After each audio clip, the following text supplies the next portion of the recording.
Buenas tardes, queridos oyentes de Obligados a Volver. Hoy estamos aquí en este espacio de comentarios obligados de los lunes, donde, comentamos las noticias de la patria grande. Hoy, mi compañero Héctor no ha podido estar, así que, se las comentaré yo. Antes que nada, quería recordarles que de lunes a viernes publicamos Noticias de la Patria Grande en nuestra página de La Lealtad Política y Cultura y les invito a visitarla y a leerlas porque profundizan los temas que tratamos aquí. Así que los espero en las Noticias de la Patria Grande de La Lealtad. Y ahora vamos a comenzar hablando de nuestra hermana República Haití, que ya venimos hablando porque especialmente desde que se produjo el magnicidio que asesinaron a Jovenel Moïse, que gobernaba el país, si bien era un dictador, ya de por sí es una noticia trágica. Y de por sí, este gobernante había dejado el país en una situación institucional muy complicada, había suspendido el funcionamiento del Parlamento, que en Haití es quien designa al presidente. Él había designado a un primer ministro que no llegó a asumir, por lo cual, cuando lo asesinan, realmente queda en un estado bastante de acefalía, se autoproclama Claude Joseph, luego le cede el mando a Henry, que era a quien le había designado Moïse. Esto es la muerte de Jovenel Moïse, fue el 7 de julio, y un mes y una semana después, hace pocos días, el 14 de agosto, azotó Haití un terremoto de 7.2 de intensidad que produjo daños terribles. Si bien no produjo tantas víctimas fatales como fue del 2010, pero sí produjo daños cuantiosos, sumado a una situación de inestabilidad institucional muy, muy aguda, con lo cual la situación de Haití en este momento es realmente crítica. Por esto, porque realmente es un país que necesita de la ayuda humanitaria, realmente humanitaria, de nosotros, que somos los hermanos latinoamericanos, ha recibido en estos días ayuda humanitaria de varios países.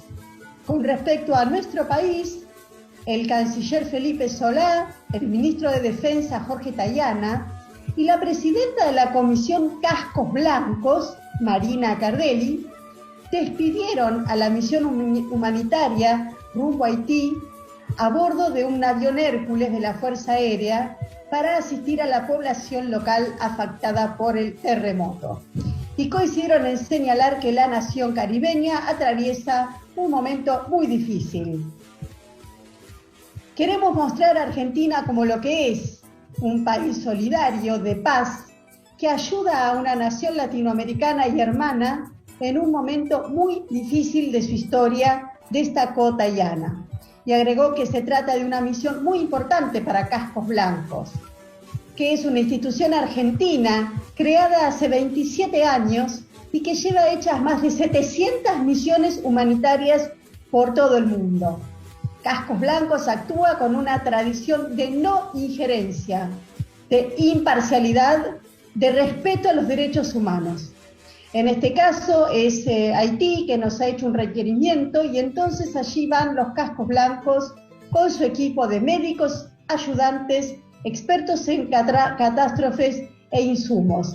Afirmó Tayana, que estuvo acompañado también por el secretario de Asuntos Internacionales para la Defensa, Francisco Cafiero. No solamente de Argentina, sino también de otros países, como les decía, llegó ayuda, por ejemplo, ayuda médica de la Brigada Médica de Cuba, que está atendiendo atendiendo a las víctimas del terremoto en Haití. Los médicos cubanos han adecuado un hospital para realizar cirugías de emergencia y así brindar la atención requerida por los pacientes.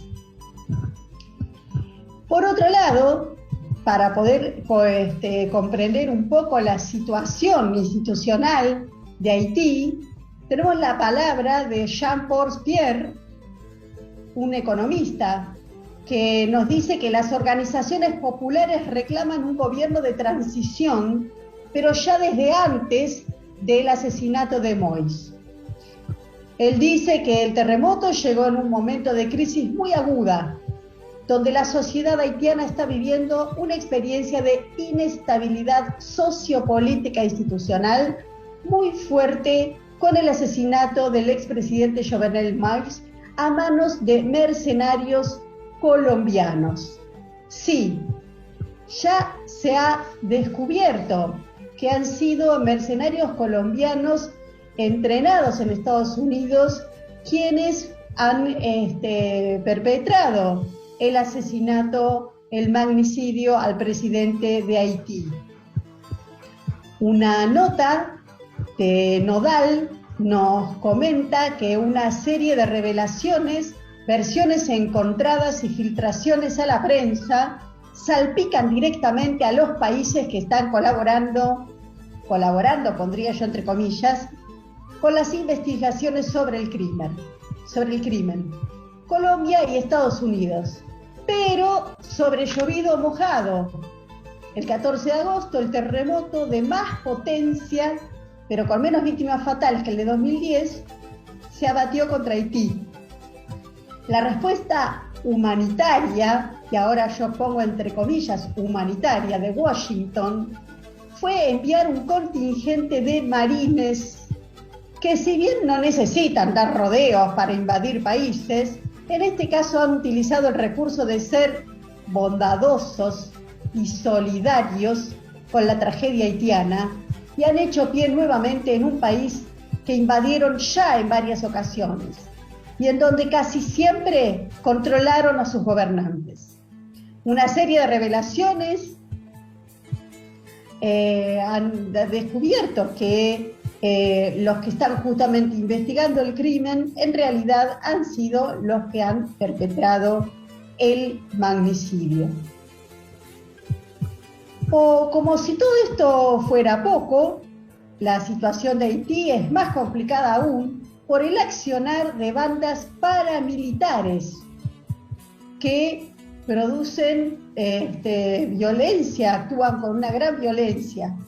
En este caso, han anunciado algunas de estas bandas, las principales bandas paramilitares, que iban a hacer una tregua en esta violencia que ejercen para poder permitir el paso de ayuda humanitaria a los sobrevivientes del terremoto. El anuncio llega tras días de saqueos que han impedido la entrega de la asistencia, a lo cual se une la fuerte inseguridad en las carreteras del país, lo cual ha obligado a algunas organizaciones a transportar los víveres para los necesitados en helicópteros. Pero mientras algunas organizaciones humanitarias tratan de llevar la ayuda a las áreas más apartadas, sobre todo en el sur del país, las bandas paramilitares interceptan y saquean a los camiones en las carreteras. Tal es así la situación en Haití, queridos oyentes. Realmente es importante difundir lo que está sucediendo, porque les cuento que cuando yo busco las noticias no encuentro, tengo que hacer una búsqueda bastante exhaustiva, porque o las noticias son muy superficiales o son poco imparciales, diría yo. Así que bueno, difundan, comenten, pensemos entre todos, ¿no?, lo que está sucediendo, ¿no? Así que, bueno, yo les voy a proponer ahora en un minutito una pausa musical para después volver a encontrarnos, porque tenemos unas cuantas noticias más. No podemos hablar de todo lo que sucede en nuestra querida Patria Grande, pero bueno, por eso siempre los invito a que recorran, visiten nuestra página en Facebook, La Lealtad Política y Cultura, porque allí van a encontrar muchísimas noticias más con todo el desarrollo que corresponde. Así que vamos a una pausita musical, ¿les parece? Y enseguida nos volvemos a encontrar. Canción para Carpincho.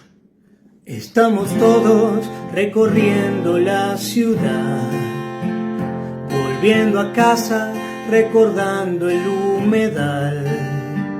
Y al cheto siempre se le olvida que aparte de él también hay vida, entonces cree que es su tierra prometida. Andando solo o en manada por ahí, cruzando el muro que me impide ser feliz. ¿Por qué creaste un mar de gente a donde habitaba yo? Mira mi amigo, el que sobra casos vos. Carpincho, vuelve a Nordelta, se haga justicia en lágrimas de sus caretas. Carpincho, esta es tu tierra y es natural que el humedal te atrajera. Baray, bará, bará, baray, bará. En Buenos Aires, allá en Tigre son modernos, se hacen los yanquis pero viven en un termo. Evade impuesto el cajetilla, pero esa es otra canción, no se autopercibe ni un poquito ladrón. Pero enseguida se nos planta el poder, acá en Nordelta ya no nos pueden ni ver. Si tomo mate soy un bruto, si soy carpincho un intruso, soy cualquier cosa menos tu vida de insulso. Carpincho, yo soy tu amigo, súbete al árbol desengreído. Y Carpincho, cópale el rancho, hácele al rico una invasión, karma por Pancho. Y bará, bará, bará, y bará, y bará. Resista, Carpincho, resista. Bueno, después de esta pausa musical, volvemos con las noticias de la Patria Grande. Ahora vamos a comentar un poco la situación en Perú del presidente recién asumido a fines de julio, Pedro Castillo, el profesor Pedro Castillo, ¿no? Que después de mucho tiempo de esperar para ser proclamado por toda la ofensiva de Keiko Fujimori, sus abogados, sus agrupaciones, para demorar la proclamación, ¿no? Presentando denuncias de fraude, de actas, ¿no? De revisión de actas, que constantemente estaba diciendo que de todos modos no iba a cambiar el resultado, pero sin embargo recién el 28 de julio pudo ser proclamado, pudo asumir, ¿sí? Fue proclamado unos días antes y el 28 de julio, que es el día de la independencia de Perú, recién fue proclamado. Pero no se la van a hacer fácil. El sistema de Perú, institucional de Perú, hace que el Parlamento, el Congreso, tenga un papel muy importante, muy decisivo. De hecho, han hecho caer varios presidentes, ¿no? Y tiene una mayoría que es de derecha, por lo cual, digamos familiarmente, se la están haciendo a cuadritos para poder gobernar. Una de las condiciones es que el Parlamento tiene que aprobar a los ministros que designa el presidente. Y obviamente han atacado por ahí, tanto que uno de sus ministros, ¿sí?, Héctor Béjar, ha tenido que renunciar. Y no solo eso, hay intentos, ¿sí?, según la Articulación Continental de Movimientos Sociales y Populares hacia el ALBA Movimientos, se denunció que habría un golpe de Estado en marcha contra Pedro Castillo, organizado justamente desde este Congreso, que está obstaculizando el gobierno. En particular denunciaron a la derecha peruana por su insistencia en desconocer a las mayorías populares de ese país y señalaron que los primeros pasos iniciaron el mismo día de la victoria electoral de Pedro Castillo frente a Keiko Fujimori, dirimido en segunda vuelta.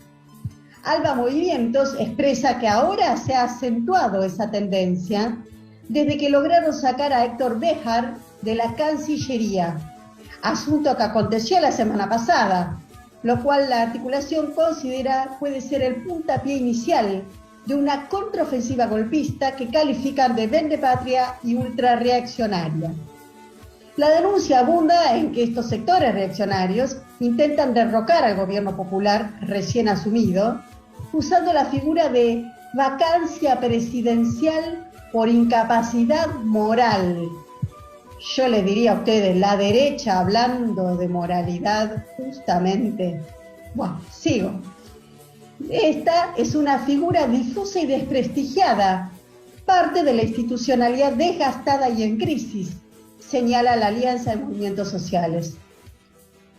Esta misma alianza recuerda que en el Congreso peruano se han presentado unas 19 mociones para cuestionar a 7 ministros en apenas 15 días de gobierno y además se amenaza para los próximos días con el hecho inédito e insólito de no otorgar la confianza al gabinete ministerial recién nombrado, con la sola razón de que no le gustan los ministros. Esta semana el presidente del Consejo de Ministros de Perú, Guido Bellido, prevé acudir ante el Congreso justamente para pedir el voto de confianza al gabinete ministerial. Este voto de confianza es una figura que existe en Perú que tiene que darla el Congreso, ¿sí? El presidente le tiene que pedir al Congreso este voto de confianza para los ministros. Y justamente es ahí donde la derecha, que como ya les dije es mayoría en el Congreso, va a intentar hacer flaquear, ¿no? O debilitar las posibilidades de gobernar de Pedro Castillo, que por supuesto tiene, y por eso ganó las elecciones con el voto popular. Recordamos que es un maestro, que ha sido sindicalista y que realmente sus ideas están en el punto opuesto de la derecha de la cual muchos países de nuestra querida patria grande están ya hartos. Y hemos ya hablado de las manifestaciones del 2019 en Chile, este año los paros nacionales en Colombia, ¿no? Y también las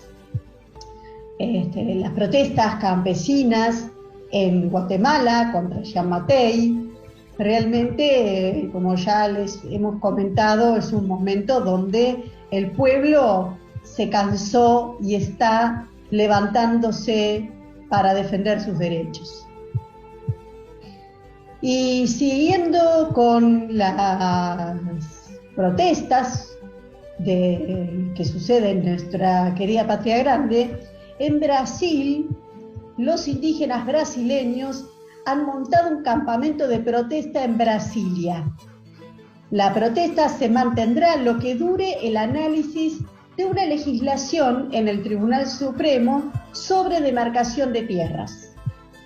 La Articulación de Pueblos Indígenas de Brasil, APIB, asociada a todas sus organizaciones regionales, inauguró el domingo la movilización nacional llamada Lucha por la Vida en Brasilia, la cual tiene como objetivo defender los derechos indígenas y promover manifestaciones contra la agenda anti-indígena que avanza en el Congreso Nacional de Brasil y el gobierno federal.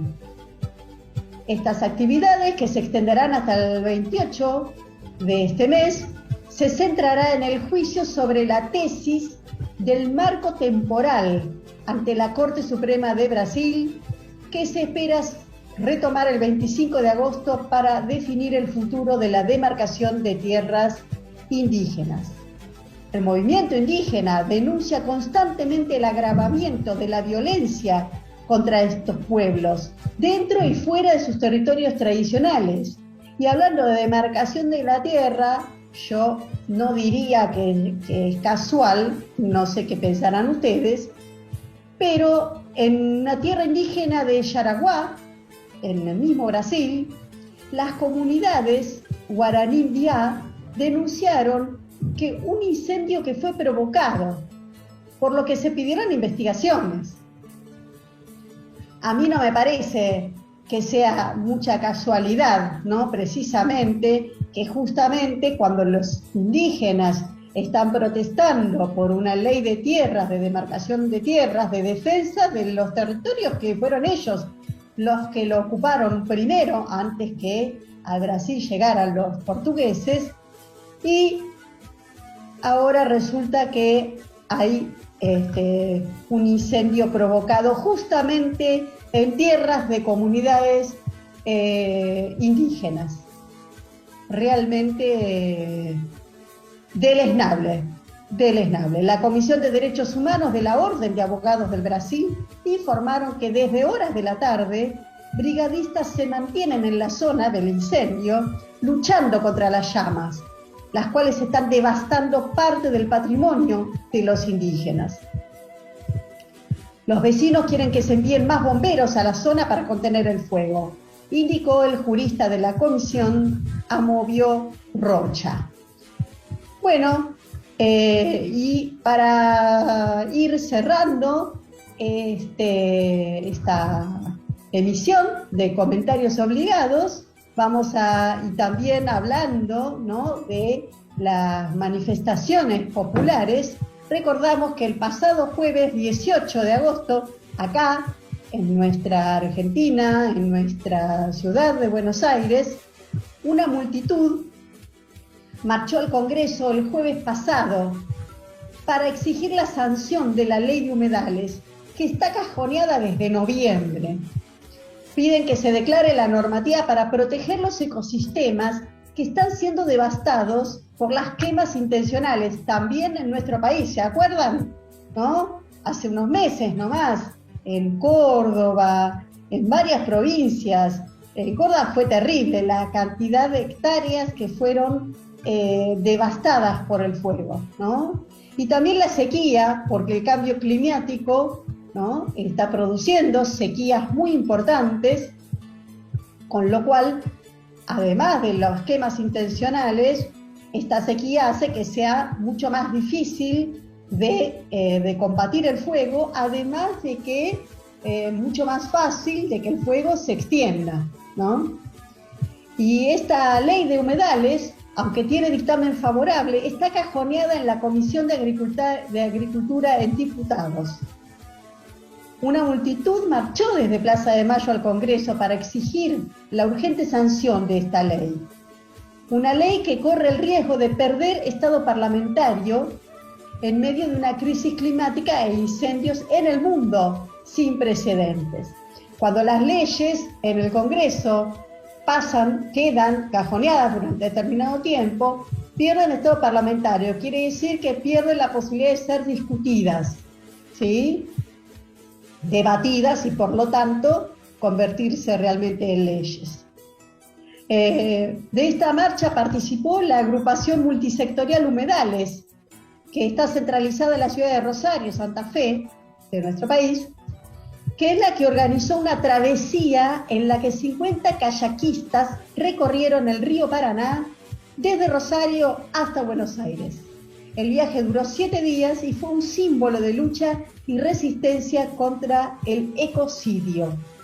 Una vez en Buenos Aires, esta agrupación se congregó en la Casa Rosada para caminar hasta el Congreso. Una vez allí, presentaron formalmente la petición que se trabajó en conjunto con casi 400 organizaciones, grupos y movimientos de todo el país. una manifestación también de este ecocidio, de esta agresión a los ecosistemas, fueron justamente los carpinchos que se llegaron hasta Nordelta, ¿no? Cuando se multiplica una especie, eso significa una de dos: o que se multiplicó las especies animales de las cuales se alimentan, o que se extinguieron o disminuyeron sustancialmente los que son predadores de esa especie. Todo esto indica un ataque al ecosistema, ¿no? Ya acuérdense la bajada terrible del río Paraná hace unos días, histórica. Realmente tenemos que tomar conciencia de lo que significa no cuidar la casa común, en los ecosistemas, a la madre tierra, a la Pachamama. Realmente es para que empecemos a tomar conciencia. Yo no sé si los habitantes del Nordelta van a poder superar su enojo por la ofensa que les han producido los carpinchos de no respetar a gente tan adinerada. ¿Cómo puede ser que los carpinchos no se hayan enterado que Nordelta no es un lugar para carpinchos, sino para perros de razas carísimas? No puede ser. Bueno, muy bien. Entonces, para terminar, les dejo una para ir pensando. Brasil proyecta licitación de 5G para octubre. ¿No saben a quién dejó afuera? Sí, dejó afuera al gigante chino Huawei.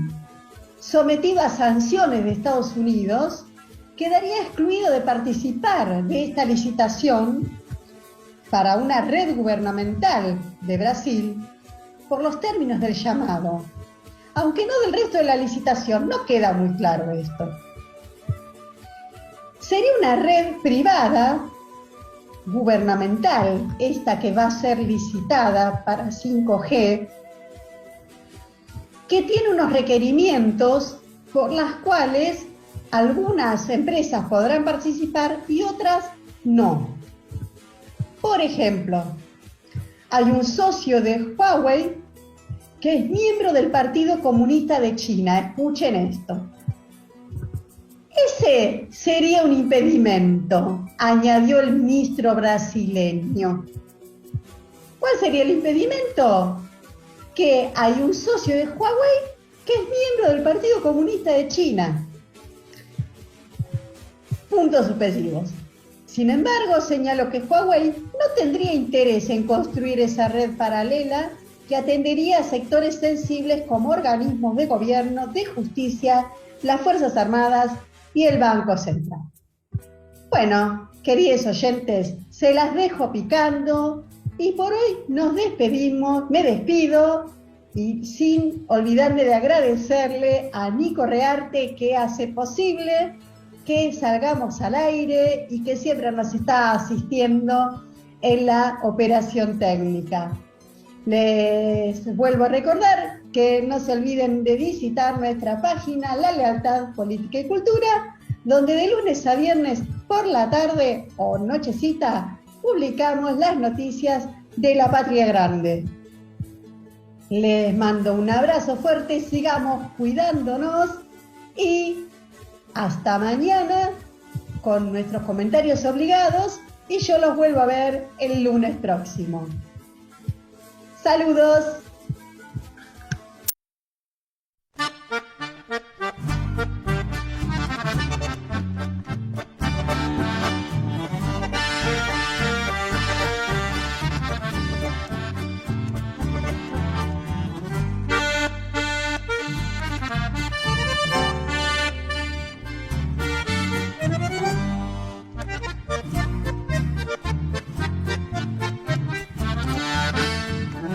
Largos senderos de la ribera,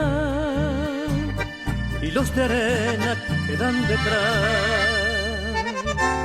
cubierto en parte por los sonzales que eternamente llorando están.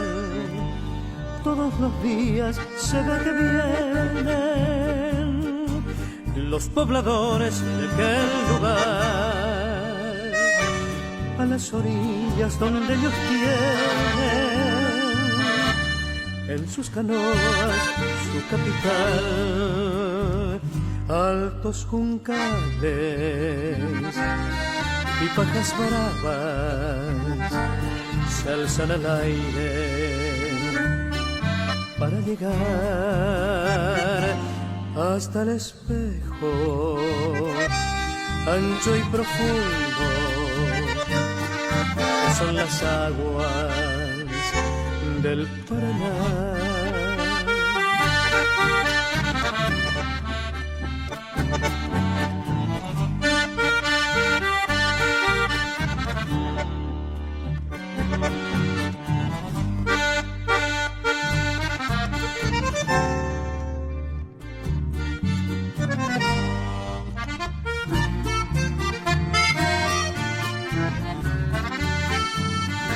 Todas las noches bajo la luna, enamorada del Paraná, con sus amores novia de noche, entre sus brazos se navegará. Allá en mi rancho de ribereño